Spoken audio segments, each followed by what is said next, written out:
Welcome to Prabhat news. Potti Sriramulu Nellore జిల్లా ఉలువపాడు మండలం కరేడు గ్రామంలో ఇండో సోలార్ కంపెనీకి భూములు ఇవ్వడానికి గ్రామంలో 1345 ఎకరాల భూ సేకరణకు అలాగే 3 SC/ST కాలనీలను లేపి వేయడానికి ప్రభుత్వం పూనుకున్నది. అందుకోసం ఈ నెల 19న నోటిఫికేషన్ ఇచ్చింది. గ్రామ సభలు పెట్టి ప్రజాభిప్రాయాలను తీసుకోవాల్సిన ప్రభుత్వం ఏకపక్షంగా నోటిఫికేషన్ ఇవ్వడం ఏమిటని ప్రశ్నించారు.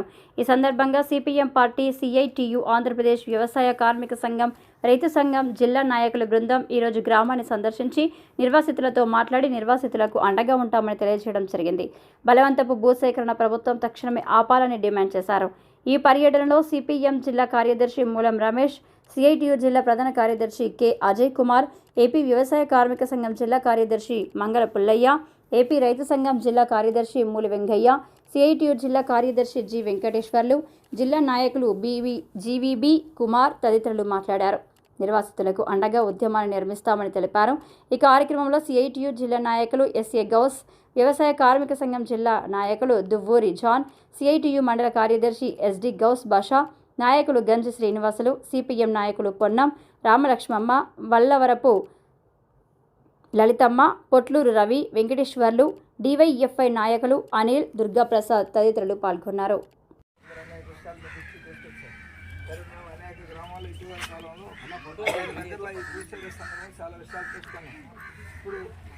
వాళ్ళు వచ్చి అనేక రకాల మనం బెదిరించడానికి ఎట్లా వీలుగా ఇప్పుడు మీరు చెప్పిందని బట్టి చూస్తే మేమేం చేస్తే వీలయ్యేటట్టు అందులో ఎట్లా పోవడానికి పెట్టే ముందే సర్ది పెట్టుకుంటే సరిపోద్ది అనే వాళ్ళు వచ్చి బండి ఎక్కమంటే ఎవరు ముందు సీట్లో కూర్చుంది అనే కాడ ఉన్నట్టుగా అర్థమవుతుంది.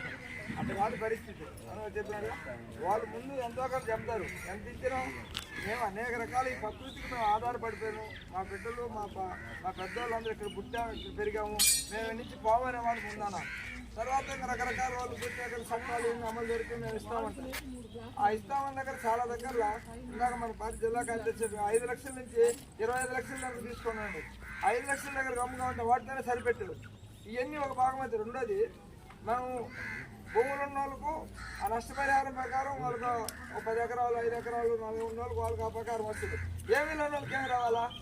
ఇప్పుడు సామాజిక న్యాయం ప్రకారం ఇక్కడ ఎక్కువ మంది గిరిజనులకు మీకు రెక్కలు తప్ప ఇంకేం ఆస్తులు ఉన్నాడు బాబు. అదంటే గుడిసా కాలనీ, గవర్నమెంట్ కాలనీ ఉండొచ్చు. వీళ్ళకు కూడా పునరావాసంలో భాగంగానే వీళ్ళకు కూడా కొంత కట్టించాల్సిన బాధ్యతలు ఉన్నాయి భూసేకరణ చట్టం. అందువల్ల ఆ నష్టపరిహారాలన్నీ కూడా మనం సాధించాలంటే మనం ముందు ఖచ్చితంగా మేము పోము ఇక్కడ నుంచి అనే రకం మనం గట్టి పట్టుబట్టాలి. ఆ రకంగా మనం గట్టిగా నిలబడితే వాళ్ళే ఒక మెట్టు మీరు ఖచ్చితంగా వస్తారు.